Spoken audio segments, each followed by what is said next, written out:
सब कुछ खत्म हो चुका था, न वो कॉल्स, न वो मैसेजेस, न वो मिलना, बस एक खामोशी जो हर जगह फैल गई थी।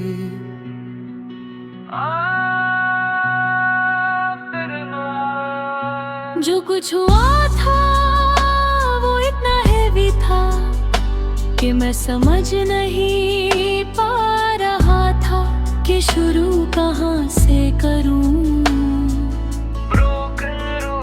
सुबह उठता मगर कोई वजह नहीं होती, रात को सोता मगर मैं नहीं आती। मैं खुद को ब्लेम करता अगर मैं उस वक्त, मगर अगर कभी कुछ चेंज नहीं करता। एक दिन मैंने आईने में खुद को देखा और समझ आया कि मैं सिर्फ उसे नहीं बल्कि खुद को भी खो चुका हूँ। उस लम्हे मैंने डिसाइड किया कि अब मैं खुद को वापस लाऊंगा। छोटी छोटी चीजें रूटीन बनाना, वॉक पे जाना, खुद के साथ वक्त गुजरना। इस दफा खामोशी दुश्मन नहीं थी बल्कि एक जगह थी जहां मैं खुद को सुन सकता था। मैंने धीरे धीरे समझा कि हर चीज का एंड फेलियर नहीं होता, कभी कभी वो लेसन होता है। मैंने तुम्हें याद किया मगर इस दफा पेन के साथ नहीं बल्कि एक्सेप्टेंस के साथ। मैंने तुम्हें भी माफ किया और खुद को भी।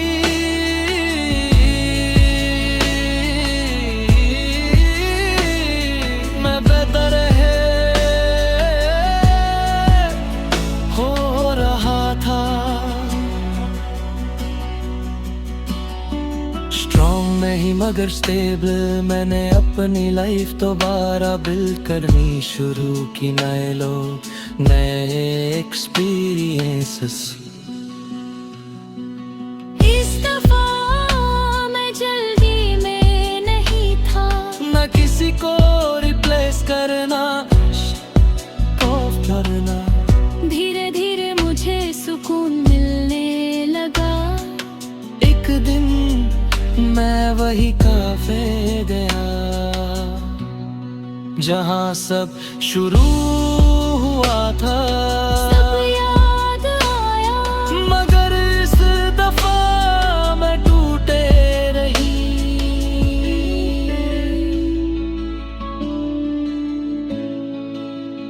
मैंने हल्की सी मुस्कुराहट के साथ कॉफी ऑर्डर की। मुझे समझ आ गया कि कहानी खत्म हो चुकी है और ये ठीक है। मैं आसमां की तरफ देख कर कहता हूँ इस दफा मैंने किसी और को नहीं बल्कि खुद को चुना है। और शायद यही सबसे मुश्किल डिसीजन होता है, क्योंकि मोहब्बत में इंसान दूसरे के लिए सब कुछ कर लेता है मगर खुद के लिए खड़े होना सबसे ज्यादा हिम्मत मांगता है। और आज मैं टूट कर भी कंप्लीट हूं।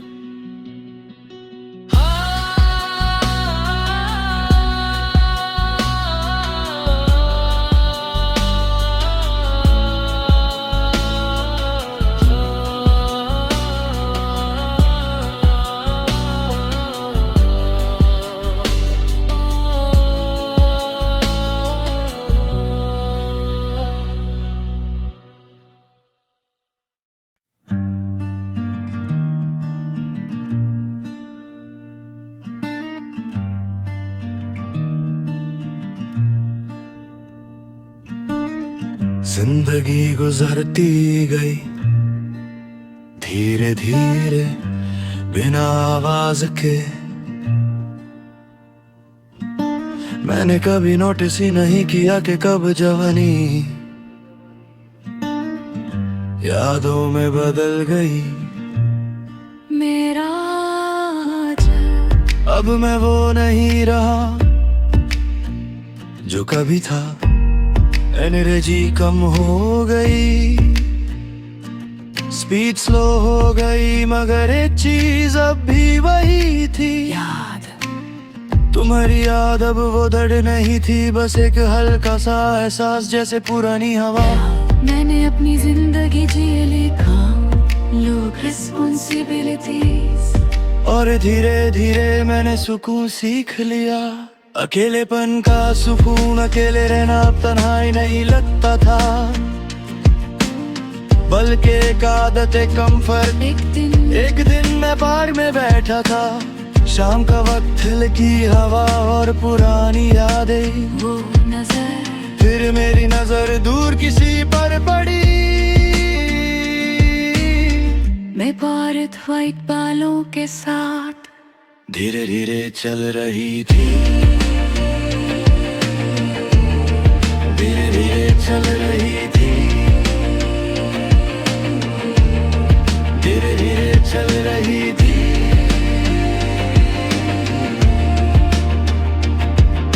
पता नहीं क्यों मेरा दिल तेज धड़कने लगा, जैसे मैं उसे पहचानता हूँ। वो धीरे धीरे मेरे पास आई और फिर उसने मुझे देखा।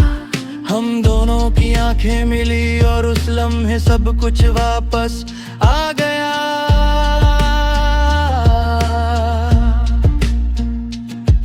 वो तुम थी सालों बाद, बदर भर भी तुम ही। खामोशी, हम दोनों मुस्कुरा दिए, बिना किसी शौक के, बिना किसी ड्रामा के, जैसे हम एक्सपेक्ट कर रहे था।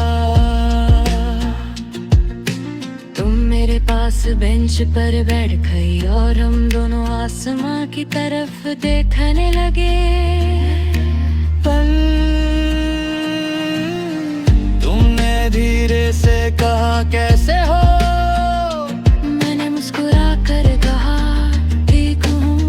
सच, इस दफा ये झूठ नहीं था। तुम्हारी जिंदगी, तुमने बताया कि तुम्हारी लाइफ अपने तरीके से गुजरी, खुशी भी थी, लॉस भी, मगर तुम स्ट्रॉन्ग रही। मेरी कहानी, मैंने भी अपनी कहानी शेयर की, सिंपल सीधी मगर कंप्लीट। नो रिग्रेट, इस दफा कोई रिग्रेट नहीं था, नकाश,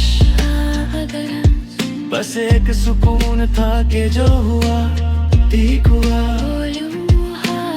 हम दोनों चुप हो गए और हवा चलती रही। तुम्हारी मुस्कुराहट, तुमने हल्की सी मुस्कुराहट के साथ कहा हम अजीब थे ना। मेरा जवाब, मैं हंस पड़ा, हाँ बहुत। मगर अंदर से मैं जानता था कि वो अजीबपन ही हमारी कहानी था। आखिरी सवाल, तुमने धीरे से पूछा अगर जिंदगी दोबारा मिले तो। मेरा जवाब, मैंने तुम्हें देखा और कहा तो मैं फिर तुम्हें चूज करूंगा। तुम्हारी आंखें, तुम्हारी आंखों में आंसू आ गए, मगर इस दफा वो दर्द के नहीं सुकून के थे। आखिरी लम्हा, शाम धीरे धीरे रात में बदल गई और हम दोनों वही बैठे रहे। इस दफा कोई ड्रामेटिक गुड बाय नहीं था, ना कोई प्रॉमिस, ना कोई प्लान, बस एक एहसास के कहानी कंप्लीट हो चुकी है। आखिरी एहसास, मैं धीरे से कहता हूँ, कुछ लोग जिंदगी में सिर्फ एक दफा नहीं आते, वो हर फेज में किसी किसी न किसी फोन में साथ रहते हैं। और शायद हम कभी साथ नहीं रह पाए, मगर हम कभी अलग भी नहीं हो। और आज इस आखिरी मुलाकात में मुझे वो सुकून मिला है जो शायद हमेशा से मिसिंग था, क्योंकि अब ना कोई सवाल है ना कोई दर्द, सिर्फ एक कहानी है जो पूरी हो चुकी है। दर के दर दर का, दर के दर दर